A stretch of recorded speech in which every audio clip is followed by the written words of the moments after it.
Blogging এর জন্য সবচেয়ে গুরুত্বপূর্ণ অধ্যায় হচ্ছে আর্টিকেল রাইটিং।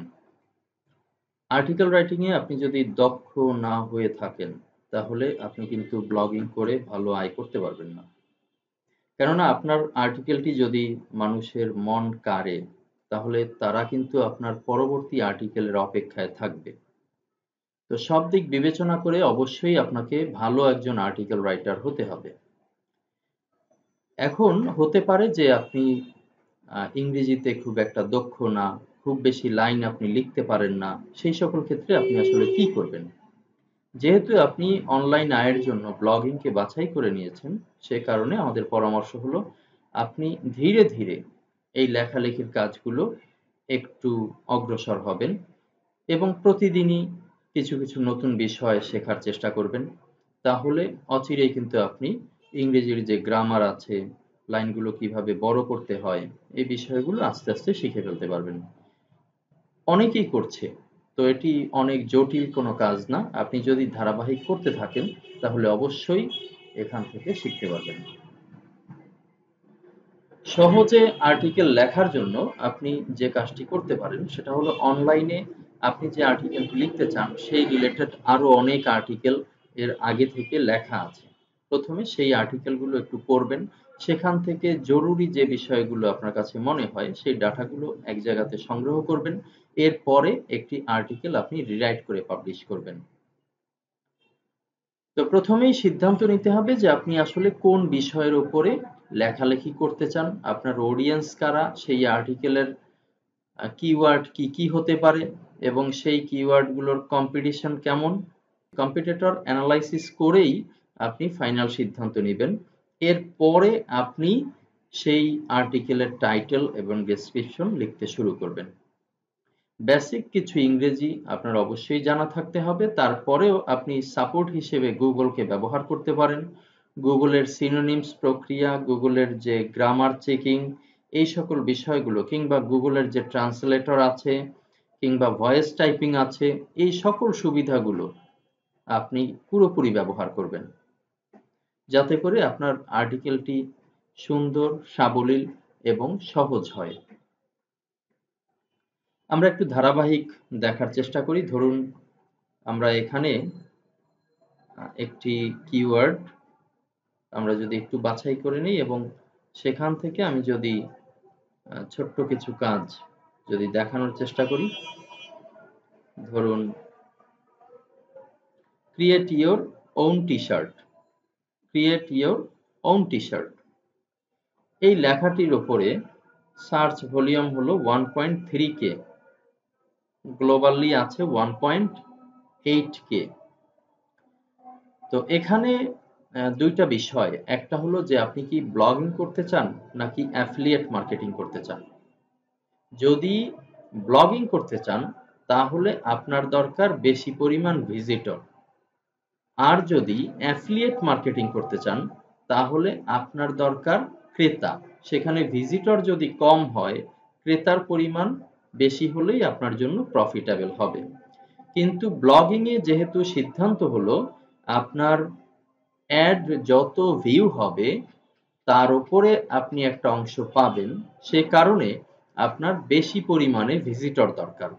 আর এই ভিজিটর ধরেন গিয়ে আপনার যদি 1000 হয়, তাহলে যদি আপনি আয় করেন $10, যদি আপনার ভিজিটর 5000-এ উন্নীত করতে পারেন, তাহলে আয় করবেন প্রায় $50। এটি হলো সাধারণ একটি গাণিতিক হিসাব। তারপরেও এখানে আছে কোন দেশ থেকে ভিজিটর আসছে, কত টাইম তারা এখানে স্পেন্ড করছে, এই বিষয়গুলোও কিন্তু গুরুত্বের সাথে বিবেচনা করা হয়। ব্লগিং করলেও আপনার সেই সিদ্ধান্তগুলো আগে থেকেই নিয়ে নিতে হবে যে আপনি কার জন্য আর্টিকেল লিখছেন, সেই ভিজিটরটি কোথায় থাকবে, কিভাবে মার্কেটিং করবেন। সকল প্ল্যান যদি আপনার ফুলফিল করা থাকে এবং প্ল্যান মাফিক যদি আপনি কাজগুলো করতে পারেন, তাহলে ইনশাল্লাহ খুব সহজেই আপনি এখান থেকে ভালো পরিমাণ আয় করবেন। যাই হোক, আমরা একটি কিওয়ার্ড দেখলাম, ক্রিয়েট ইওর ওন টি-শার্ট। এই কথাটি লিখে মানুষজন সার্চ করে 1.3K, এবং এই কিওয়ার্ডে যে ডিফিকাল্টি সেটি হলো এটি একটি হার্ড কিওয়ার্ড। আপনি যদি র্যাঙ্ক পেতে চান, তাহলে এই কিওয়ার্ডে আপনার অনেক ভালো করতে হবে। সেখানে 167টা ওয়েবসাইটে একটা সাজেশন দেয়া আছে। 167টা ওয়েবসাইটে আপনার কিওয়ার্ডকে র‍্যাংক করানোর জন্য লিঙ্ক বিল্ড আপ করতে হবে। যাই হোক, আমরা যেহেতু আপাতত শিখছি, সে কারণে কিওয়ার্ডের কম্পিটিশন, কিওয়ার্ড অ্যানালাইসিস এই বিষয়গুলো পূর্বে যেহেতু 3টি টপিকসে দেয়া আছে, সেই মাধ্যমগুলো ব্যবহার করে আপনারা করে নিবেন। আর্টিকেল কিভাবে রাইট করব সে বিষয়ে একটু বলছি। ক্রিয়েট ইওর ওন টি-শার্ট, এই কিওয়ার্ডের কাছাকাছি আর কোন কোন কিওয়ার্ড আছে, যেমন কাস্টম লিঙ্ক, কাস্টম টি-শার্ট, হ্যাঁ, এরপরে কাস্টম শব্দ দ্বারা অনেক কিছুই হতে পারে, টি-শার্ট ডিজাইন ডান পাশে, অলসো র‍্যাংক ফর, এই যে একটা বড় ভলিউম দেয়া আছে, এরকম কিছু কিওয়ার্ড, এর সাথে কিছু সাব কিওয়ার্ড আমরা জড়ো করব। জড়ো করার পরে 4টা-5টা কিওয়ার্ড যখন হয়ে যাবে, তখন আমরা একটা আর্টিকেলের টাইটেল লিখতে শুরু করব।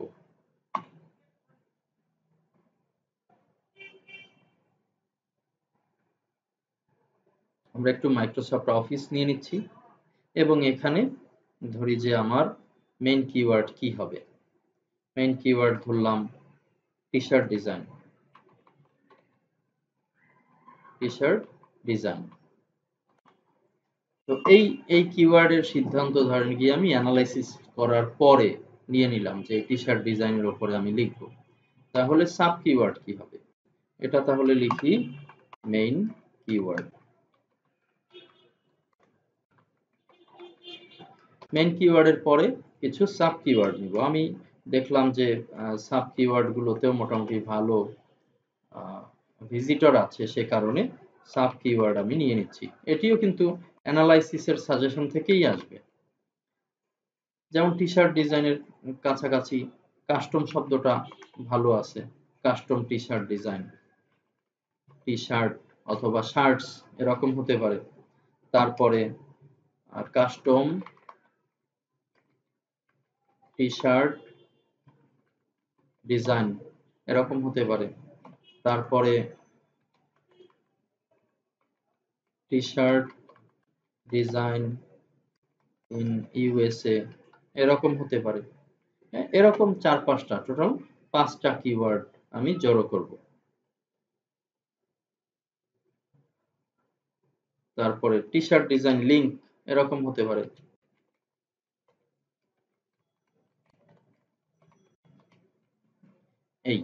এখন হলো এই কিওয়ার্ড গুলোর উপরে বেস করে আমি সুন্দর সাবলীল ভাষায় একটি লাইন সাজাবো, যেটি হবে আমার ওয়েবসাইটের টাইটেল।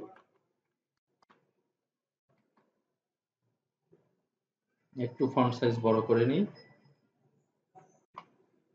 টাইটেলে কি লেখা যায়? এখানে টি-শার্ট ডিজাইন আছে, কাস্টম টি-শার্ট ডিজাইন, তারপরে T-shirt design in USA, T-shirt design link, এরকম কতগুলো নিয়ে নিলাম এবং সবগুলো মেইন কিওয়ার্ডের পাশাপাশি যা সাব কিওয়ার্ড হিসেবে নিয়ে নিলাম, এগুলোও কিন্তু আমার সেই কিওয়ার্ড অ্যানালাইসিস থেকে জড়ো করা হয়েছে। তো এখন আমি টাইটেল লিখব এই কিওয়ার্ডগুলো বিবেচনায় রেখে। কি লেখা যায়? ধরুন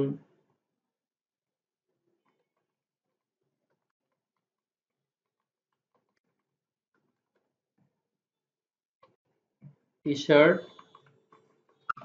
ডিজাইন কিংবা custom T-shirt design link in USA, এরকম একটা আর্টিকেল করলাম। এগুলো কিন্তু সব থাকবে কাছাকাছি। আমি কিন্তু আপাতত ওইভাবে অ্যানালাইসিস করে নেইনি, সে কারণে এখানে ভিন্নতা থাকতে পারে, কিন্তু আপনার তো থাকবে কাছাকাছি। তো কাছাকাছি যদি থাকে তাহলে অচিরেই আপনি কিন্তু একটি ভালো লাইন এখানে তৈরি করতে পারবেন। দেখেন এখানে কাস্টম টি-শার্ট ডিজাইন এভাবে চিন্তা করা যায়, টি-শার্ট ডিজাইন চিন্তা করা যায়, টি-শার্ট ডিজাইন লিংক চিন্তা করা যায়, টি-শার্ট ডিজাইন ইন ইউএসএ এভাবে চিন্তা করা যায়। তো টাইটেলটা একটা গুরুত্বপূর্ণ বিষয়, সে কারণে এই ট্যাগ বা মেটা কিওয়ার্ড এর উপরে নির্ভর করেই আমরা কিন্তু একটা এসইও আর্টিকেলের টাইটেল রেডি করব। তো এই অংশ করা শেষ। এরপরে আমরা লিখব ডেসক্রিপশন।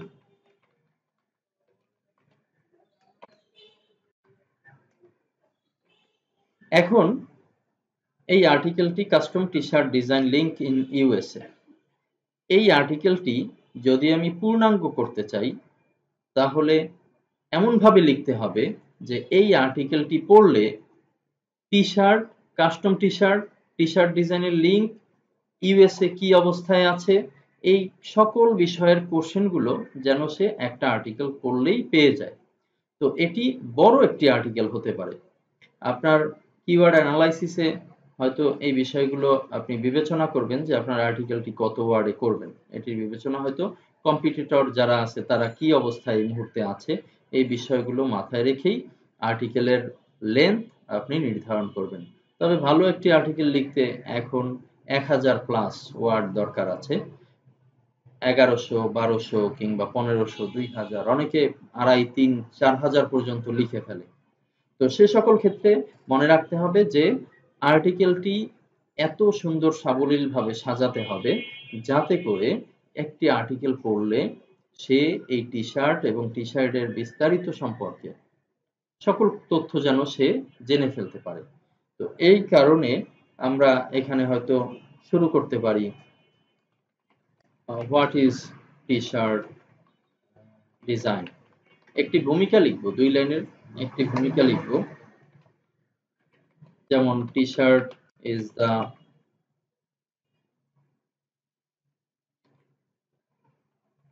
valuable product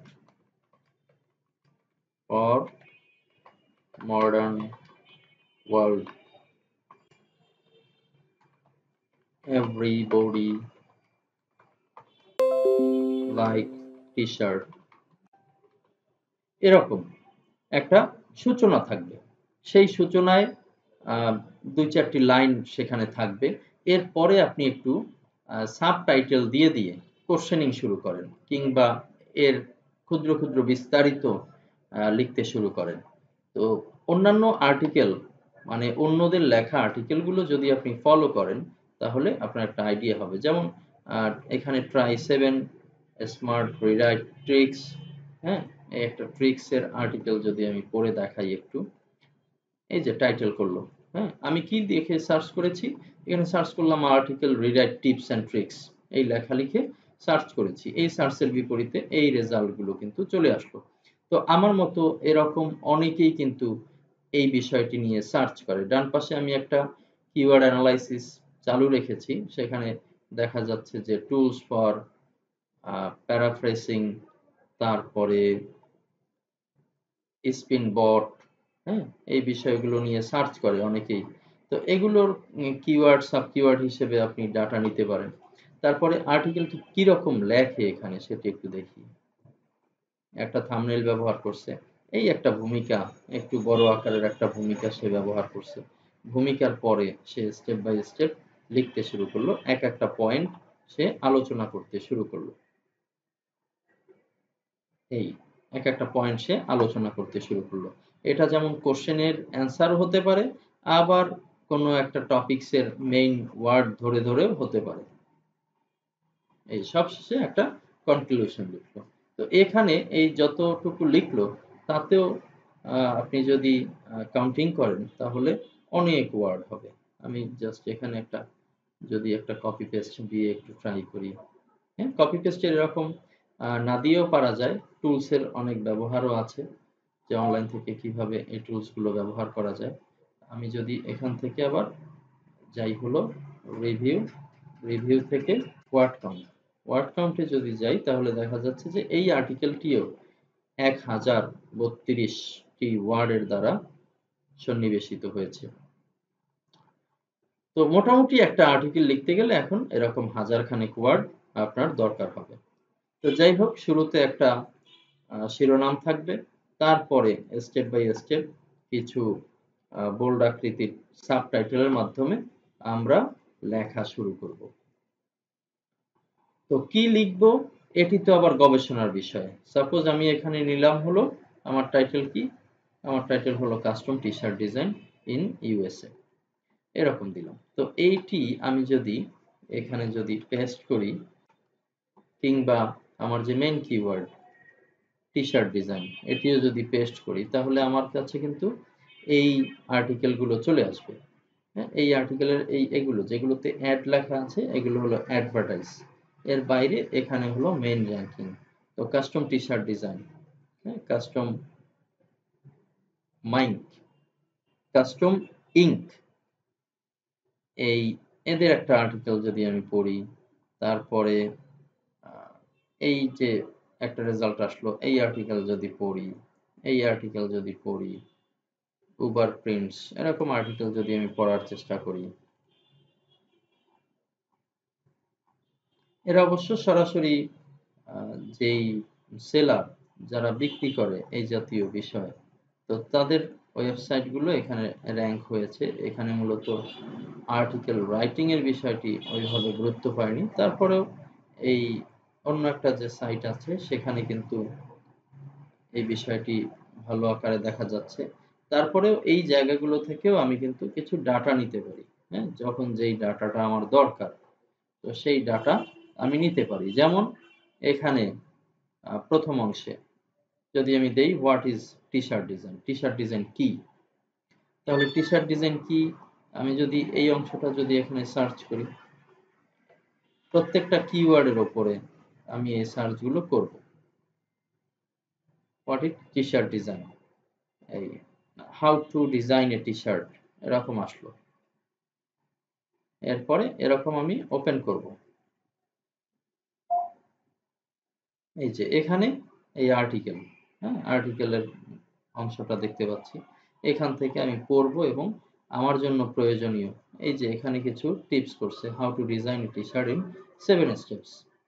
এরা 7 স্টেপস এর ভিতরে নিয়ে আসছে how to design T shirt, এটি এখন তারা 7 স্টেপ, এই প্রত্যেকটা স্টেপে তারা আবার আলাদা আলাদা ভাবে কিন্তু বর্ণনা করছে।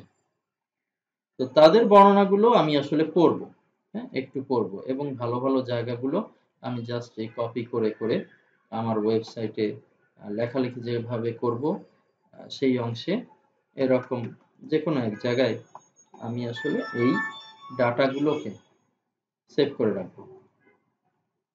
এই তো যদি আমার বুঝতে সমস্যা হয় যেখানে কি লিখছে, কোথাও যদি একটু কঠিন লাইন মনে হয়, তাহলে আমরা জাস্ট এখান থেকে কপি করে যাব গুগল ট্রান্সলেটরে। ট্রান্সলেটরে গিয়ে আমি এখানে পেস্ট করব এবং ডান পাশে আমি বাংলা ল্যাঙ্গুয়েজ সিলেক্ট করে রাখব। তাহলেই আমার কাছে এই লেখাগুলোর একটা মিনিং চলে আসবে। তো এখান থেকেও ইংরেজিতে না বুঝলে, ভালো না বুঝলে আমরা এখান থেকেও পড়ে পড়ে কিন্তু আমরা একটা আইডিয়া নিতে পারি। সাপোজ এখানে লিখছে টি শার্ট ডিজাইনের, আপনার কারণ বিবেচনা না করেই এটি সর্বদা সামান্য কিছুটা ব্র্যান্ডিং জড়িত। তো সব লেখাই যে সবসময় আবার সঠিক বোধগম্য ভাষায় আপনাকে ট্রান্সলেট করে দেবে বিষয়টি এমনও না। তারপরেও মোটামুটি একটা আইডিয়া নেবেন। তো আইডিয়া নেয়ার পরে যদি আপনার মনে হয় যে কিছু একটা বুঝতে পেরেছেন, সেটি বাংলায় কিংবা ইংরেজিতে যে কোনোভাবে যদি মনে হয় যে কিছু একটা বুঝতে পেরেছেন, এখন সেই বিষয়গুলো বোঝানো দরকার। তো সেক্ষেত্রে আপনি কিন্তু নিজে নিজে লেখা শুরু করতে পারেন। যদি মনে করেন যে গ্রামার চেক দেওয়ার দরকার আছে, তাহলে এই এমএস ওয়ার্ডেই তো বিভিন্ন ধরনের সাপোর্ট আছে। যেমন এখানে যদি গ্রামাটিক্যাল ভুল হয় তাহলে সবুজ কালার আসবে, যদি বানানের ভুল হয় তাহলে লাল কালার আসবে। তারপরে সেই ভুলের জায়গাগুলো থেকে আপনি আবার সঠিক বানান কোনটি সেটি বিবেচনা করে নিতে পারবেন। আপনার লেখাগুলো আবার আপনি এই গুগল ট্রান্সলেটরে ফেলে চেক করে নিতে পারেন যে আপনি যা বোঝাতে চান সেই ধরনের কথাগুলো এখানে হলো কিনা। গ্রামারের ভুলগুলো আসলে রাখা ঠিক হবে না, কেননা আপনার আর্টিকেলটি যেহেতু যাদের নেটিভ ল্যাঙ্গুয়েজ ইংলিশ তাদের উদ্দেশ্যেই আপনি লিখছেন, আর সেখান থেকেই আমাদের আয়ের সম্ভাবনা বেশি।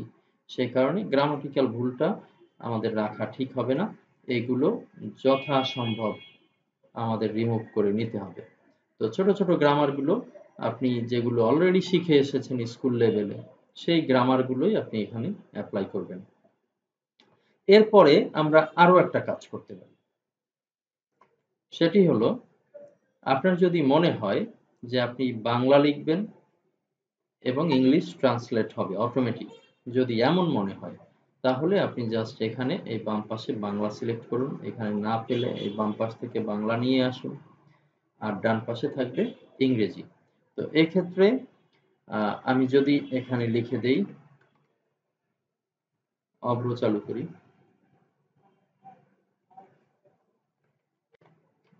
আমি ভাত খাই, এই কথাটি যদি লিখে দিই, তাহলে ডান পাশে আসলো আই ইট রাইস। আশা করি এই বিষয়গুলো আপনারা জানেন। হ্যাঁ, পাশাপাশি আপনি যদি আরো সহজ কিছু ব্যবহার করতে চান, তাহলে আপনি এখান থেকে, যদি আপনার মাইক্রোফোন থাকে, তাহলে আপনি এই ভয়েস ইনপুটে একটা ক্লিক করুন এবং এখানে বলতে শুরু করুন। দেখবেন ডান পাশে যা বললেন তার ইংরেজি প্রদর্শিত হচ্ছে। এরপরে আপনি এখান থেকে জাস্ট কপি করে আপনার লেখাটি আপনার আর্টিকেলের জায়গাতে নিয়ে আসুন। তো এটিও একটি ভালো পদ্ধতি। এই মাধ্যম ব্যবহার করেও আপনি কিন্তু আর্টিকেল লিখে ফেলতে পারেন। মূল বিষয় হলো, আপনি যে বক্তব্য দিচ্ছেন সেই বক্তব্য রিলায়েবল কিনা, এবং সেই বক্তব্য পড়ে অন্য সবাই উপকৃত হবে কিনা, এবং বক্তব্যটি পড়ার সময় আলাদা একটা ছন্দ যেন থাকে, যে তাদের পড়তে ভালো লাগে, সামনের লাইন কি হবে সেটি তাদের জানার ইচ্ছা জাগে। এমন যদি হয়, তাহলে তারা কিন্তু সাবস্ক্রাইবও করে রাখবে, আপনার পরবর্তী আর্টিকেল পড়ার প্রত্যাশায় তারা দিন গুনবে। তো আশা করি যে যেই টিপসগুলো নিয়ে আলাপ করলাম, আপনি সেই টিপসগুলো যদি ফলো করেন, তাহলে ইনশাল্লাহ ভালো কিছু আর্টিকেল আপনি লিখে ফেলতে পারবেন এবং আপনার ব্লগিং এর জন্য এগুলো অবশ্যই উপকারী হবে। ধন্যবাদ।